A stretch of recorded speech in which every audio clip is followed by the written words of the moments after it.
하나님의 말씀은 히브리서 13장 1절로 15절 말씀입니다.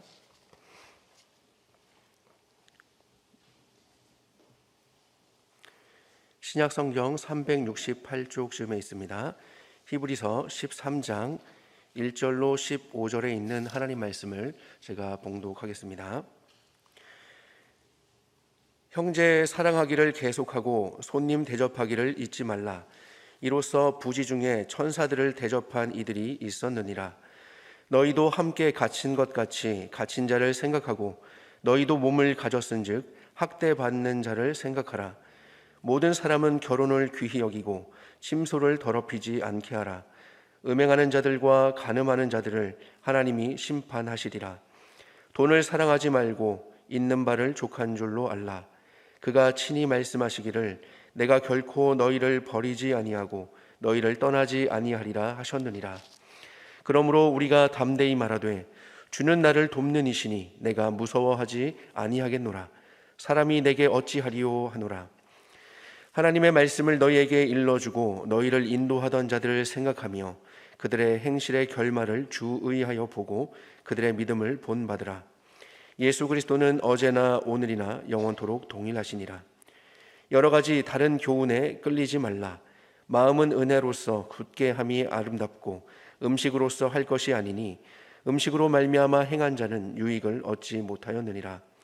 우리에게 제단이 있는데 장막에서 섬기는 자들은 그 제단에서 먹을 권한이 없나니 이는 죄를 위한 짐승의 피는 대제사장이 가지고 성소에 들어가고 그 육체는 영문 밖에서 불사름이라. 그러므로 예수도 자기 피로써 백성을 거룩하게 하려고 성문 밖에서 고난을 받으셨느니라. 그런즉 우리도 그의 치욕을 짊어지고 영문 밖으로 그에게 나아가자. 우리가 여기에는 영구한 도성이 없으므로 장차 올 것을 찾나니 그러므로 우리는 예수로 말미암아 항상 찬송의 제사를 하나님께 드리자. 이는 그 이름을 증언하는 입술의 열매니라. 아멘. 네, 우리는 지금까지 수요일 이 예배를 통해 꽤 오랫동안 히브리서를 공부해 왔습니다. 드디어 오늘 히브리서 마지막인 우리 13장에 이르게 되었습니다. 여러분 혹시 기억하시나요? 이 히브리서의 독자는 누구이죠? 히브리서의 독자는 유대인들과 같은 혈통인 유대인 그리스도인이었습니다. 그러나 같은 유대인이지만 그리스도를 구조로 영접한 이 유대인 그리스도인들은 달랐습니다. 유대인들은요, 여전히 옛 언약 가운데서 인간 제사장을 통해 동물의 피로 제사를 드렸지만 유대인 그리스도인들은 새 언약 안에서 예수님의 피를 힘입어 하나님의 보좌 앞으로 곧장 나아갈 수 있게 되었죠. 이것이 바로 히브리서 기자가 계속 얘기하던 것입니다. 유대인 그리스도인들이 믿는, 그러나 유대인들은 믿지 않는 이 예수님은 단번에 자신을 들이셔서 속죄를 완성하신 정말 대단하신 분이십니다. 히브리서 기자가 이 히브리서에서 계속 이야기했던 것이 바로 예수님의 탁월함이었죠. 히브리서 기자는요, 천상의 영적인 존재인 이 천사들보다도 높으시며 율법의 수여자로서 이 유대인들이 믿고 있는 모세보다도 훨씬 높으신 분으로 그렇게 묘사하고 있습니다. 더 나아가서요, 이 예수님은 레위인의 반차를 따르는 제사장이 아니라 멜기세덱의 반차를 따르는 대제사장으로서 사람의 양심까지도 완전하게 할 수 있는 그런 제사를 드린 분이십니다. 비록 유대인 그리스도인들은 이 유대인 친구들과 어려서부터 함께했던 이 종교 의식도 함께하지 못하고 또 그 공동체 안에서 유대인의 공동체 안에서 함께 참여하여 살아갈 수는 없었지만 오히려 이 유대인들로부터 핍박을 받는 그런 상황이었지만 결코 그들은 외톨이로 살아가는 것이 아니었습니다. 비록 옛 언약을 따르는 거대한 그 무리들 가운데서 쫓겨나기는 했지만 새 언약 안에 있는 이 그리스도인들과 공동체를 이루어서 새 언약 공동체 안에서 살아가게 된 것이죠. 오늘 본문은 이 새 언약 공동체 안에서 어떻게 살아가야 하는가를 알려주고 있습니다. 오늘 본문 1절부터 6절은 모든 사람과 더불어 화평함과 거룩함을 따르라 라는 이 히브리서 12장 14절의 명령의 그 연장선에서 이해할 수 있습니다. 그 중에 1절부터 3절은 화평과 관련한 그런 명령이라고 할 수 있습니다. 먼저 이 히브리서 기자는요, 1절에서 형제 사랑하기를 계속하라라고 명령하고 있습니다. 형제 사랑하기를 계속하라. 유대인 그리스도인들은 여전히 옛 언약 안에 있는 이 유대인들로부터 핍박을 받고 있었죠. 그들은 자신들을 핍박하는 그들이 속해 있던 그 사회 속에서 결코 사랑을 공급받을 수 없었습니다. 그렇죠. 자신들을 핍박하는 자들에게서 어떻게 사랑을 받을 수 있을까요? 그렇기 때문에 이 유대인 그리스도인들은 교회와 성도들의 사귐을 통해서 그 사랑과 또 그 삶에 대한 격려를 공급받아야 했습니다. 교회 공동체 안에서 사랑을 공급받지 못한다면 그들은 핍박을 견디지 못하고 배교하고 말 것이기 때문이죠. 히브리서 기자가 형제 사랑하기를 계속하라라고 말한 것을 볼 때에 이미 독자들은 서로를 사랑하고 있었음을 알 수 있습니다. 형제 사랑하기를 시작하라가 아니라 형제 사랑하기를 해라가 아니라 형제 사랑하기를 계속하라라고 말하고 있기 때문이죠.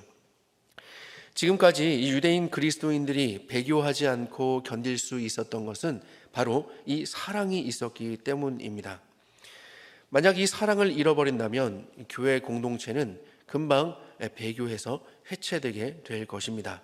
따라서 형제 사랑하기를 지속적으로 계속 해야 하는 것이죠. 하지만 이 형제 사랑이라는 것은요, 그저 따뜻한 말 한마디 혹은 따뜻한 눈짓 한번 주는 것, 그것 이상의 것이었습니다. 사랑은 행동으로 실천되는 것이기 때문입니다. 여러분, 책 제목 중에도 사랑은 동사다라는 그런 제목이 있죠. 예수님도요, 나를 사랑하는 자는 내 계명을 지킨다라고 말씀하셨던 것처럼 사랑은 반드시 행동으로 드러나게 되어 있습니다. 예수님 자신도 몸소 그 사랑을 보여주셨죠. 뒤에 따라오는 2절과 3절, 이 손님을 대접하는 것과 또 갇힌 자를 생각하고 학대받는 자를 생각하는 것들이 바로 이 형제 사랑의 실천이라고 할 수 있습니다. 2절에서 손님 대접에 대해서 이야기하고 있는데 이 손님 대접은 손님에 대한 환대를 의미합니다. 주로 초대 교회에서는요, 이 순회 전도자들과 또 복음 전도자들이 찾아오면 방문하면 그들을 위해서 쉴 곳을 제공하거나 음식을 제공하고 또 다음 여행에 필요한 물품 등을 제공해 줌으로써 환대하기도 했다고 합니다. 마치 오늘날의 그 선교사님들을 교회가 잘 그렇게 환대하는 것처럼 말이죠. 그러나 지금처럼 숙박시설이 썩 좋지 않고 여행에 위험이 따르던 이 고대 시대에서 나그네를 환대하는 것은 매우 중요한 그런 일이었습니다. 히브리서 기자는 부지 중에 천사들을 대접한 이들을 예로 들고 있는데 아마 대표적으로 아브라함이나 롯이 될 것입니다. 창세기 18장을 보면요, 아브라함은 그 날이 뜨거울 때에 장막문에 앉아 있다가 사람 셋이 맞은편에 선 것을 보고 그들을 보자마자 장막문에서 뛰어나가 영접하였습니다. 그리고 몸을 땅에 굽혀서 그들을 맞이하였습니다. 그리고 그들에게 말하기를 내 주여 내가 주께 은혜를 입어 싸우면 원하건대 종을 떠나 지나가지 마시옵소서라고 하면서 그들을 대접하기를 요청하였습니다. 그리고 그들을 송아지까지 잡아가면서 아주 극진하게 대접했죠. 아브라함이 이렇게 그들을 맞이한 것은 천사인 줄을 처음부터 알았기 때문에 그들을 이렇게 대접한 것이 아닙니다. 이와 비슷하게 창세기 19장에서는 또 롯이 이들을 맞이하였는데요, 소돔 성문에 앉아 있다가 그들을 보고 일어나 영접하고 땅에 엎드려 절하였습니다. 롯이 그들을 집으로 맞아들이기를 원했지만 그들은 거리에서 밤을 새우겠다고 그렇게 이야기를 합니다. 그러자 롯은 간청하였고 그제서야 돌이켜서 롯의 집으로 들어오게 되었습니다. 우리가 생각할 때는요, 굳이 간청까지 하면서 들어오지 않겠다고 하는 사람을 대접할 필요가 있을까 싶지만 그렇게 손님 대접에 힘쓰는 그의 배려심 덕분에 그는 천사들을 대접하게 된 것이죠. 일상적으로 손님 대접하기를 힘쓰는 이 아브라함과 롯은 우연히 하나님의 사자를 접대하여 큰 축복을 받게 되었습니다. 물론 본문은요, 아브라함과 롯처럼 우연히 하나님의 사자를 맞이하여서 큰 축복을 받아라 라고 권면하는 것은 아닙니다. 만약 일상적으로 손님 대접하기를 힘쓰지 않는다면 이 아브라함과 롯도 하나님의 사자를 그냥 지나쳤을 수도 있을 것입니다. 히브리서 기자는 바로 이 일상에서 손님 대접하기를 그만큼 힘쓰라는 것을 강조하고 있는 것이죠. 형제를 사랑한다면 자기 자신을 낮추면서까지 그렇게 그에 대한 실천이 있어야 한다라는 것을 말씀하고 있는 것입니다. 또 하나는 갇힌 자를 생각하고 학대받는 자를 생각하라는 것입니다. 앞서 10장 34절에서는요. 너희가 갇힌 자를 동정하고 너희 소유를 빼앗기는 것도 기쁘게 당한 것은 더 낫고 영구한 소유가 있는 줄 알미라라고 말씀하고 있습니다. 여기서도 너희가 갇힌 자를 동정한다라고 이야기하고 있는데, 여기에서 갇힌 자는 복음을 위하여 그리스도를 믿는 믿음 때문에 갇히게 된 사람들을 의미합니다. 우리가 잘 알듯이 초대교회에서는요, 이 유대인들과 로마인들의 박해가 심했기 때문에 기독교인들이 감옥에 갇히기도 하고, 때로는 원형 경기장에서 사람들의 구경거리로 내몰림을 당해서 죽임을 당하는 경우도 많았다고 합니다. 또 재산을 몰수당하기도 했고요. 갇힌 자를 생각하고 학대받는 자를 생각한다는 것은 믿음 때문에 당하는 그 고난과 핍박 속에 있는 그 사람들과 자신을 이렇게 동질감을 갖는 것입니다. 나와 똑같은 형제들로 그렇게 인정을 하는 것이죠. 자신은 감옥에 갇히지 않고 또 자신은 재산을 몰수당하지 않았다는 것에 안도하는 것이 아니라 나는 살았네 이렇게 하는 것이 아니라 믿음 때문에 고통당한 이들의 그 고통을 자신의 일로 여기는 것입니다. 우리가 당하면 고통스럽듯이 내 형제도 그 고통 속에서 아파하고 있기 때문이죠. 이건 역시 형제 사랑의 실천이라고 할 수 있습니다. 비록 핍박을 받는 상황이지만 이렇게 형제 사랑을 실천하면서 사랑으로 서로가 서로의 버팀목이 되어줄 때 그 공동체 안에는 화평이 임하게 될 것입니다. 그리고 외부의 핍박을 이겨낼 가장 큰 힘이 되겠죠. 이것은 고대 시대뿐 아니라 오늘을 살고 있는 우리에게도 마찬가지일 것입니다. 우리 역시 배교의 유혹으로 가득한 이 세상 속에서 살고 있는데, 이 세상 속에서 우리가 믿음을 지키고 또 힘을 내어 살아갈 수 있는 것은 하나님의 은혜와 더불어 지체 간의 사랑의 힘 때문입니다. 하나님의 사랑을 실제적으로 경험하는 곳이 어디일까요? 그것이 바로 교회이죠. 교회 공동체 안에서 우리는 하나님의 사랑을 경험하며 하나님의 은혜를 더욱 구체적으로 누릴 수 있습니다. 누구와 더불어서요? 우리 옆에 있는 지체들과 더불어서요. 그래서 에베소서가 말씀하고 있는 것처럼 교회는 그리스도의 몸이며 만물 안에서 충만하게 하시는 이의 충만함이다라고 그렇게 이야기하고 있죠. 교회 안에서 그리스도의 그 지체, 우리는 지체로서 우리는 그 교제를 통해 그리고 성도의 교통, 그것을 통해서 우리는 하나님의 충만하신 은혜와 또 기쁨을 누리게 됩니다. 그리고 하나님의 사랑을 또 이곳에서 경험하게 되죠. 우리가 왜 공동체의 회복을 꿈꾸며 공동체의 회복을 위해서 기도하고 있습니까? 바로 그 공동체가 회복이 될 때 우리의 믿음도 회복되기 때문입니다. 공동체가 회복될 때 하나님의 나라가 회복되게 되기 때문이죠. 주께서는 우리를 공동체로 부르셨고 교회 공동체 안에서 함께 하나님을 경배하며 또 함께 하나님을 섬기며 또 그 안에서 믿음의 증진을 이루도록 하셨습니다. 그래서 개인이 아니라 공동체로 세우신 그 하나님, 그 하나님의 그 뜻 안에서 우리는 그 안에서 서로를 형제를 사랑함으로써 우리는 그렇게 서로의 힘을 얻을 수가 있는 것이죠. 우리 교회 공동체 안에 역사하시는 그 하나님의 통치가 이 세상에 보여질 때 세상 역시 하나님의 영광을 보게 될 것입니다. 주차장을 개방하는 것, 또 공동 화장실을 개방하는 것, 이건 역시 손님을 접대하는 것, 그런 실천이 될 수 있겠죠. 교회 공동체가 그들만의 리그가 아니라 온 세상을 향하신 하나님의 사랑의 증거가 될 때 먼저 그 안에서 우리 공동체가 더욱 복음의 체험을 통한 힘과 위로를 얻게 될 것이고, 더 나아가서 우리가 속한 이 지역 사회가 이 교회를 통해 하나님의 영광을 보게 될 줄 믿습니다. 이어지는 4절부터 6절은 거룩함을 따르는 것과 연관이 있습니다. 이 4절에서는요, 결혼을 귀히 여기고 침소를 더럽히지 않게 하라라고 명령합니다. 이것은 간음하지 말라는 7계명과 관계가 있죠. 침소는 결혼한 관계 안에 있는 그 부부 간의 기쁨이 가득한 자리를 의미합니다. 따라서 이 4절을 단순하게 말하면 부부 관계 외에 성관계를 하지 말라는 그런 의미입니다. 부부 간의 지속적인 사랑과 충절을 지키는 것이죠. 당시의 로마 사회에는 성생활이 굉장히 문란하였다고 합니다. 그래서 여종이나 혹은 남종과 그런 혼외의 성관계를 굉장히 쉽게 그렇게 여겼다고 하는데요.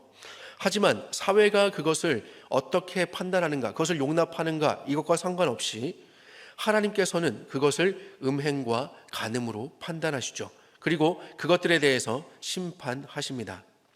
그렇다면 성도는 그 사회의 분위기를 따르는 것이 아니라 하나님의 판단을 따라야 하는 것이죠. 결혼 생활을 잘 지켜야 하는 이유는 무엇입니까? 그것은 바로 거룩함을 지키는 것입니다. 거룩함을 지키는 것이죠.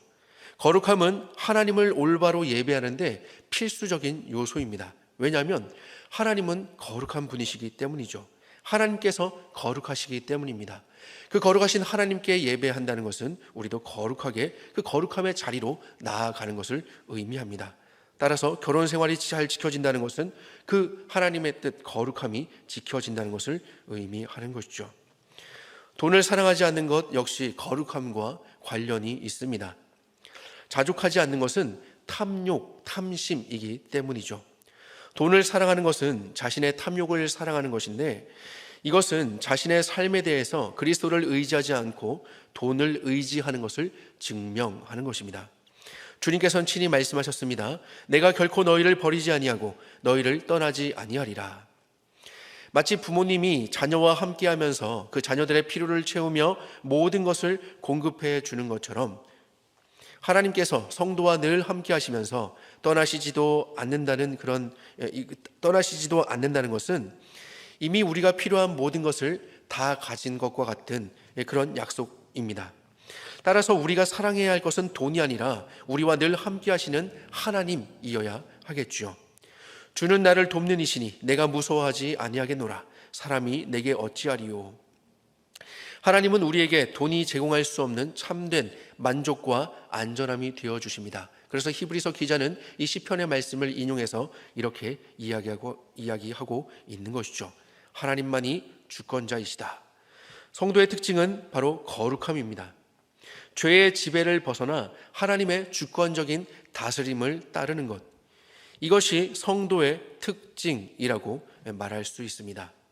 그 거룩함은 결혼을 귀히 여기고 침소를 더럽히지 않는 것으로 지켜야 하며 탐욕을 버리고 자족함으로써 하나님의 다스리심 안에서 안전함을 누리는 그 생활로 나타나야 합니다. 돈을 사랑하지 않는 것, 세상을 사랑하지 않는 것, 자신의 그 탐심, 탐욕을 추구하지 않는 것, 이것으로 나타나야 하는 것이죠. 결혼관계로 어려움을 겪는 분들 계십니까? 혹은 물질적인 어려움을 겪는 분들이 계십니까? 여러분, 어느 경우라도 거룩함을 따르시기 바랍니다. 하나님께서 도우실 것입니다. 예수님이 바로 그 죄의 문제를 해결하기 위해서 거룩함을 다시 회복시키시기 위해서 이 땅에 오셔서 십자가에 달려 죽으신 것 아닙니까? 성도의 특징은 거룩함입니다. 그렇다면 예수 그리스도를 주로 고백하는 이 교회 공동체, 이 교회 공동체의 특징도 거룩함으로 드러나야 할 것입니다. 7절부터 15절에서는요, 우리는 이 성도의 교회 생활을 볼 수 있습니다. 먼저 교회의 지도자들에 대한 태도가 어떠해야 할지를 7절에서 교훈하고 있는데, 성도들은 교회의 지도자들을 생각하고 그들의 믿음을 본받아야 합니다. 핍박을 받고 있는 이 상황에 있는 유대인 그리스도인들은 너무나도 지치고 힘들 때 정말 그들이 믿음을 포기하고라도 편하게 살고 싶었을지도 모르겠습니다. 하지만 그들에게 늘 도전이 되는 사람들이 있었는데 그들은 바로 영적 전투의 일선에서 치열하게 싸웠던 교회 지도자들이었습니다. 혹은 신앙의 선배들이었습니다. 그리고 그들을 통해서 그리스도의 재림을 기다리는 성도가 어떻게 살아가야 하는지를 아마 배웠을 것입니다. 우리가 11장에서 믿음의 사람들을 살펴보았던 것처럼 그런 믿음의 사람들의 모습이 그들에게는 큰 힘이 되었을 것입니다. 그리고 9절에서 보듯이 당시에는 그렇게 구약의 의식법과 율법을 지켜야 한다는 거짓 가르침이 이 유대인 그리스도인들을 현혹하였었는데, 그들이 잊지 말아야 할 것은 앞서 히브리서 기자가 줄곧 이야기했던 것처럼 대제사장 되시는 그리스도를 잊지 말아야 했습니다. 히브리서 13장은 이 편지의 종결부입니다. 이제 마지막 부분이기 때문에 현실적으로 이제 이 히브리서 기자가 기록을 하다가 현실적으로 필요한 권면들을 많이 기록을 하고 있어서 마치 13장은 굉장히 일관성이 없는 것처럼 보이기도 합니다. 하지만 이 히브리서 기자는요, 12장 28절부터 하나님이 기뻐하시는 것, 이것에 대해서 강조를 하고 있는데요, 9절부터 16절에서는 특별히 하나님이 기뻐하시는 예배가 어떤 예배인가 하는 것에 집중하여 말씀하고 있습니다. 8절에서는 예수 그리스도는 어제나 오늘이나 영원토록 동일하시니라 라고 말씀하고 있는데요, 교회 내에서 본받을 만한 그런 교회 지도자들이 다 사라지고 없어진다 하더라도 예수 그리스도는 언제까지나 동일하게 남아 계시는 분이시기 때문에 바로 그 예수 그리스도가 언제나 우리의 모범이 될 뿐 아니라 그 시대를 초월해서 모든 교회는 예수 그리스도를 중심으로 존재해야 하는 것을 말하고 있습니다. 그래서 이 교회의 중심은 예수 그리스도인 것이죠. 또한 이 교회는 세상 속에서 언제나 예배 공동체로 존재합니다. 그렇기 때문에 그 예배의 중심에는 어제나 오늘이나 영원토록 동일하신 예수 그리스도가 계셔야 하는 것이죠. 즉 예수 그리스도가 중심이 되는 예배, 그 예배가 예수 그리스도를 중심으로 하는 교회 가운데 있어야 하는 것이죠. 히브리서 기자는 이 신약의 예배 공동체의 특권을 강조하기 위해서 다시 한번 이 히브리서 독자들을 구약의 배경으로 데리고 가고 있습니다. 바로 레위기 16장에 나오는 속죄일의 속죄 예식 규례입니다. 레위기 16장 27절을 보면 백성의 죄를 속하기 위해서 그 바쳐진 제물을 처리하는 데 관련해서 이렇게 말씀합니다. 속죄제 수송아지와 속죄제 염소의 피를 성소로 들여다가 속죄하였은즉 그 가죽과 고기와 똥을 밖으로 내다가 불사르라 라고 명령합니다. 밖으로 이제 성소에 들여다가 속죄를 하였은즉 이제 그 남은 것은 다 밖으로 내다가 불사르라 라고 명령하는 것이죠. 여기에서의 밖은요, 광야에서 이스라엘 백성들이 거주하던 그 지역 진 밖을 의미합니다. 그러니까 이렇게 진을 쳤던 곳 밖을 의미하는 것이죠. 이 문구를 헬라어 구약 성경인 이 70인명에서 영문박이라고 이 레위기 16장을 표현하고 있는데, 영문박, 근데 이것을요 히브리서 기자가 그대로 가지고 와서 13장 11절에서 사용을 한 것입니다. 따라서 이 13장 11절은 레위기 16장 27절의 헬라어 번역을 따라왔기 때문에 그것을 정확히 그대로 반영을 하고 있는 것이죠. 이는 죄를 위한 짐승의 피는 대제사장이 가지고 성소에 들어가고 그 육체는 영문 밖에서 불사름이라. 히브리서 기자는요, 이런 연결을 통해서 과거 이스라엘의 속죄일, 속죄의식이 예수 그리스도에게서 그대로 적용되었다라고 그렇게 말하고 있는 것입니다. 이것을 이제 살펴볼 텐데요, 히브리서 9장 24절에 보면 예수 그리스도는 친히 대제사장이 되셔서 우리의 죄를 속하기 위해 흘린 그 자신의 피를 지상에 있는 성소가 아니라 하늘 성소로 가지고 들어가셨습니다. 그리고 과거에 속죄일 제물을 제사장들이 나누어 먹지 않고 진영 밖에서 불태웠던 것처럼 다른 날의 그 희생 제사는 다 그 제사장의 몫을 가지고 제사장이 그것을 먹었지만 속죄일의 그 속죄 의식에 썼던 그 속죄 희생 제물들은 결코 먹지 않고 진영 밖으로 다 보냈죠. 그리고 불태웠습니다. 그랬던 것처럼 그리스도의 몸 또한 진영 밖으로 보내줘야 했습니다. 이것이 바로 12절의 내용입니다. 그러므로 예수도 자기 피로써 백성을 거룩하게 하려고 성문 밖에서 고난을 받으셨느니라. 영문 밖, 성문 밖, 이것은요 동일한 표현인데 11절에서는 영문 밖이라고 했죠. 근데 이 영문이란 것이 광야 생활의 처소였던 진, 그 이스라엘 백성들이 친 그 진을 의미하는 것이라면, 이 성문은 예수님이 실제로 고난을 받으셨던 그 장소, 그 장소였던 예루살렘 성문 밖을 가리키는 것입니다. 그래서 예수님은 예루살렘 성문 밖 골고다 언덕에서 이 속죄일의 속죄 제물의 불태움처럼 그렇게 해당하는 십자가의 고난을 지신 것이죠. 속죄를 위해서 속죄 제물을 다 이제 속죄를 하고 그리고 성소에서 그것을 가져다가 영문 밖에 나가서 불태웠죠. 예수 그리스도께서는 그 속죄를 위하여서 이제는 성문 밖에 나가서 고난을 받으신 것이죠. 마치 속죄 제물을 불태우는 것처럼 그리스도께서 고난을 당하셨다라는 것입니다. 예수님의 십자가의 고난은 즉 이 속죄일의 속죄 제물의 불태움과 같다는 것이죠. 이런 예수님의 고난의 결과로서 이제 성도들은 지상에 있는 성소가 아니라 하늘 성소에 담대히 나아가 예배하는 자들이 되었다라는 것이 이 히브리서 기자가 앞에서도 설명하였고 지금도 강조하고 있는 것입니다. 10절에서는요 이렇게 표현을 합니다. 제단, 우리에게 제단이 있다라고 표현을 하는데 이 제단이라는 것은 실제로 이제 이 성도들에게 제사를 드리기 위한 제단이 그들에게 있어야 한다라는 그런 의미가 아니라 바로 앞에서 말씀드린 것처럼 예수 그리스도의 피를 힘입어 하나님 앞에 나아갈 수 있게 되었으며 그 앞에서 예배할 수 있게 되었다. 이것을 제단으로 표현한 것이죠. 왜냐하면 제단은 제사를 드리기 위해 필요한 것이니까요.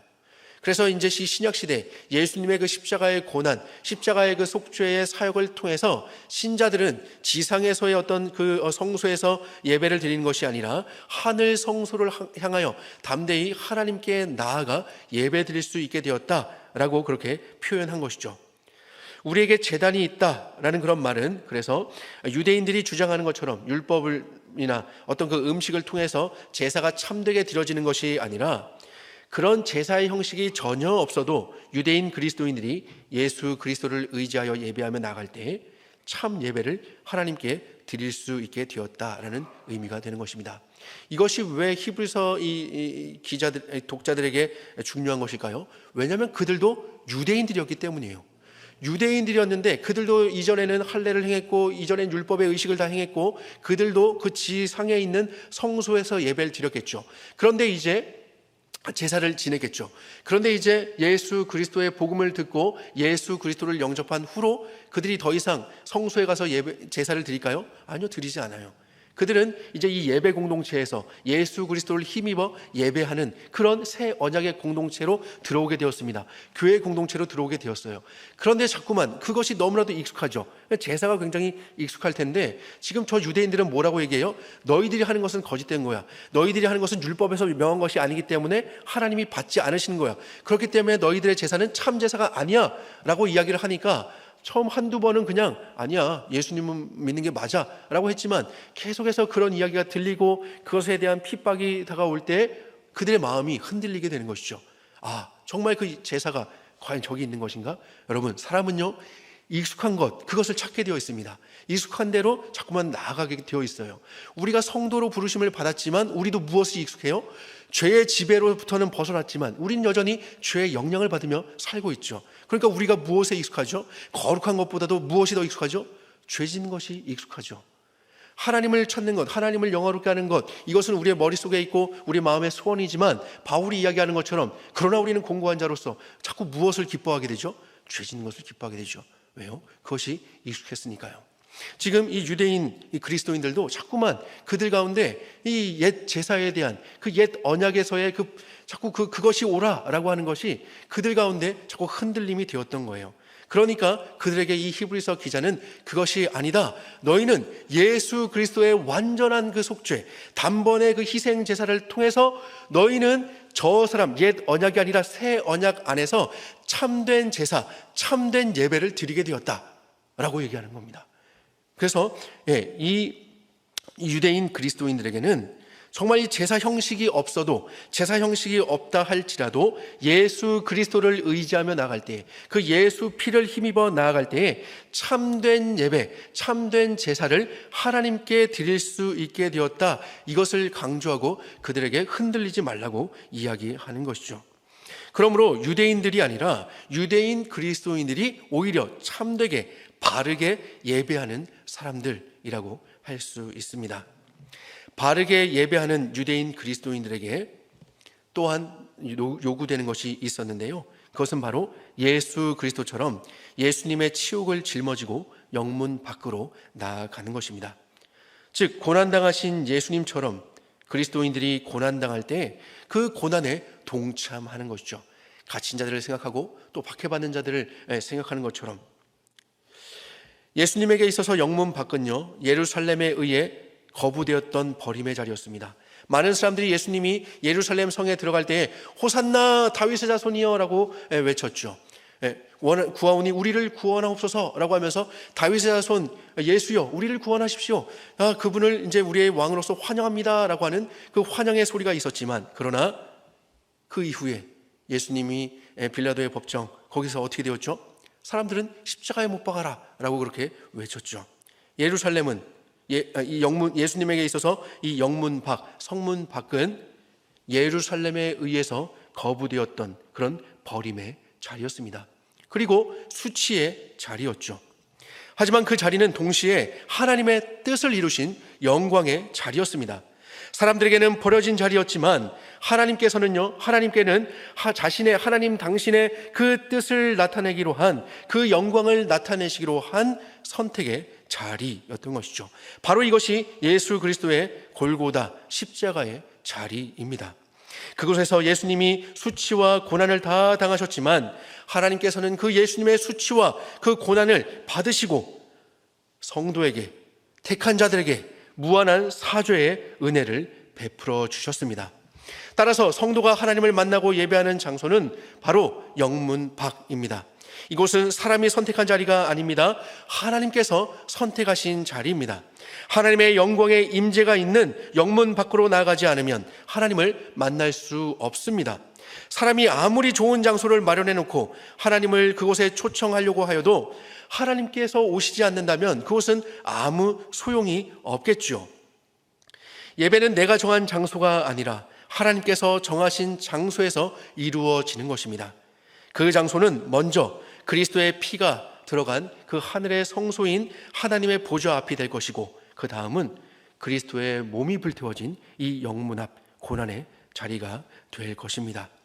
그렇기에 히브리서 기자는 그의 치욕을 짊어지고 영문 밖으로 그에게 나아가자라고 요청을 하고 있는 것이죠. 우리가 하나님을 만나는 그 자리는 부드러운 옷을 입은 그 사람들이 모여있는 왕궁이 아닙니다. 사람들에 의해 버림받은 그 장소인 영문 밖, 바로 십자가의 자리입니다. 우리는 지금 십자가 목걸이도 하고요, 십자가를 예쁜 장신구처럼 그렇게 사용하기도 하지만 분명히 예수님이 달리신 그 십자가는 결코 아름다운 장소가 아니었습니다. 수치와 조롱과 고통이 있는 그런 사형틀이었죠. 결코 우리는 이 십자가를 미화시켜서는 안 됩니다. 예수님이 지신 그 십자가를 있는 그대로 우린 인정하고 받아들여야 하는 것이죠.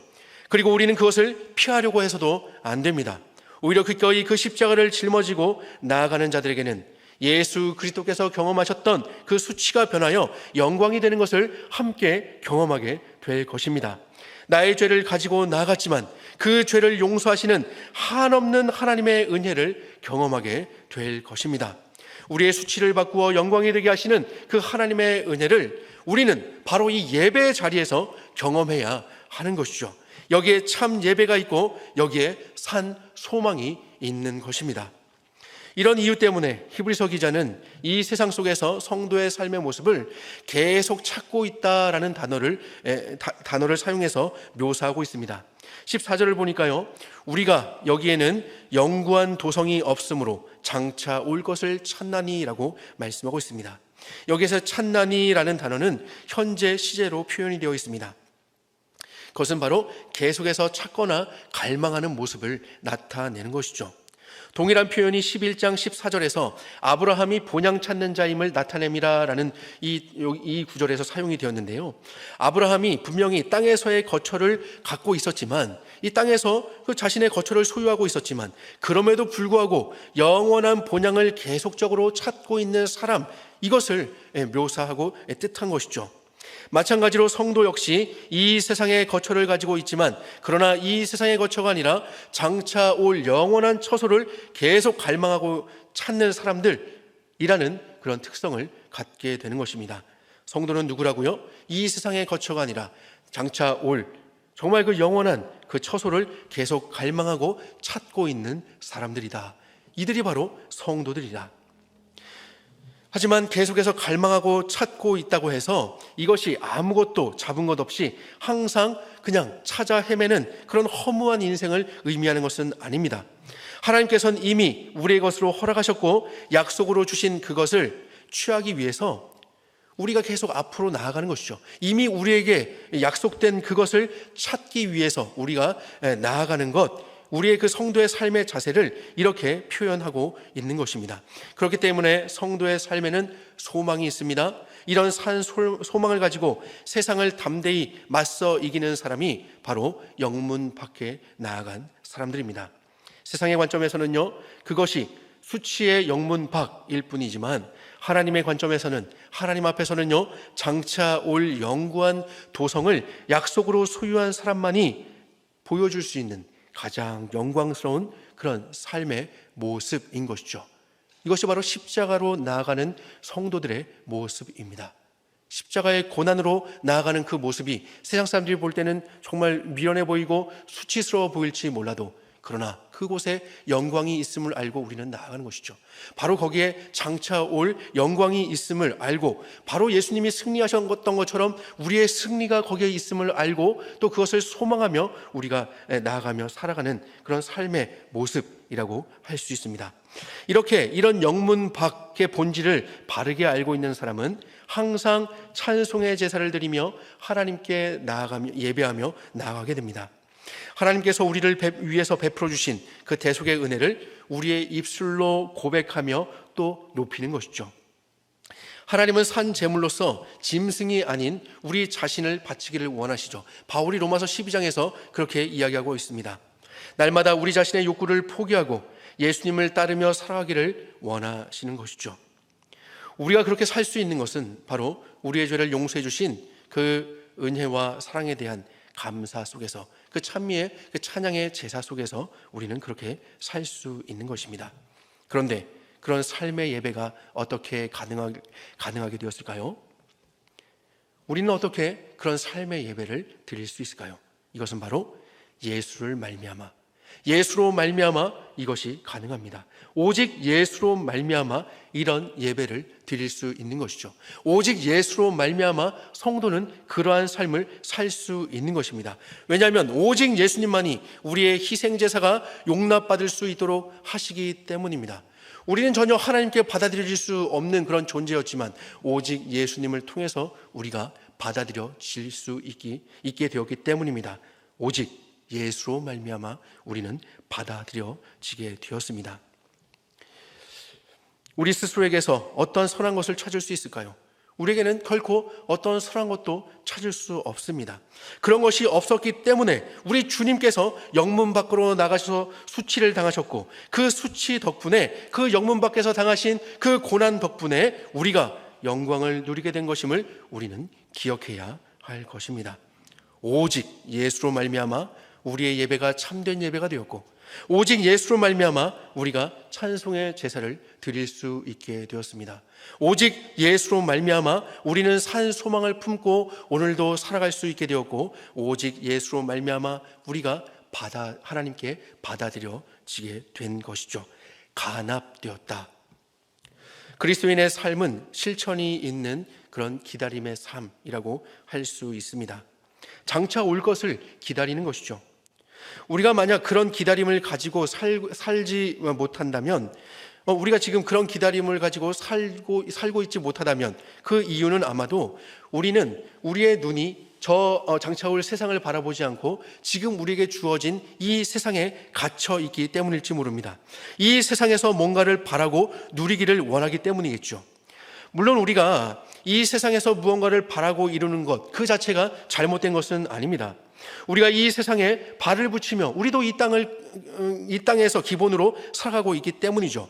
하지만 이 세상이 전부인 것 마냥 장차 올 것을 생각하지 않고 살아간다면, 그저 이 세상의 것만을 바라보고 살아간다면, 이 세상의 목적을 두고 이 세상이 결과인 것처럼 살아간다면 헛된 소망을 품고 살아가는 것이 되는 것이죠. 그러면 자연히 형제를 사랑하는 것이나 손님을 환대하는 것, 갇힌 자를 돌보는 것은 내가 신경 쓸 일이 아닌 것이 됩니다. 하면 좋은 것이고, 하면 칭찬드릴 수 있는 것이고, 안 해도 상관없는 일이 되겠죠. 오히려 만약 그것을 해서 자신에게 손해가 된다면 이것을 하지 않는 것이 오히려 더 현명하다라고 판단하게 될 것입니다. 거룩함을 따르는 것도 마찬가지입니다. 이 세상이 결과이고 전부인 것 마냥 살아간다면 돈이 지배하는 이 세상 속에서 돈을 사랑하는 것은 당연하겠죠. 돈을 목적으로 살아가는 것, 이것은 당연한 것일 것입니다. 또한 이 세상이 얘기하는 대로 내 자신의 쾌락을 추구하며 사는 것, 이것은 당연한 삶이 될 것입니다. 성문 밖에 그리스도의 고난의 자리보다는 좋은 옷을 입고 좋은 음식을 먹고 마시며 또 좋은 집에서 왕궁을 추구하며 살아가게 되는 것이겠죠.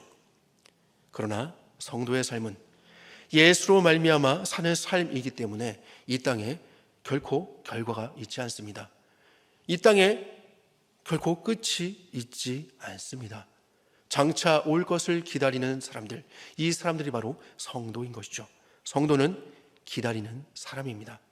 하나님의 말씀을 통해 약속하신 그 하나님의 뜻이 이루어지기를 믿고 소망하며 이 세상에서 그것을 실천하는 사람들이죠.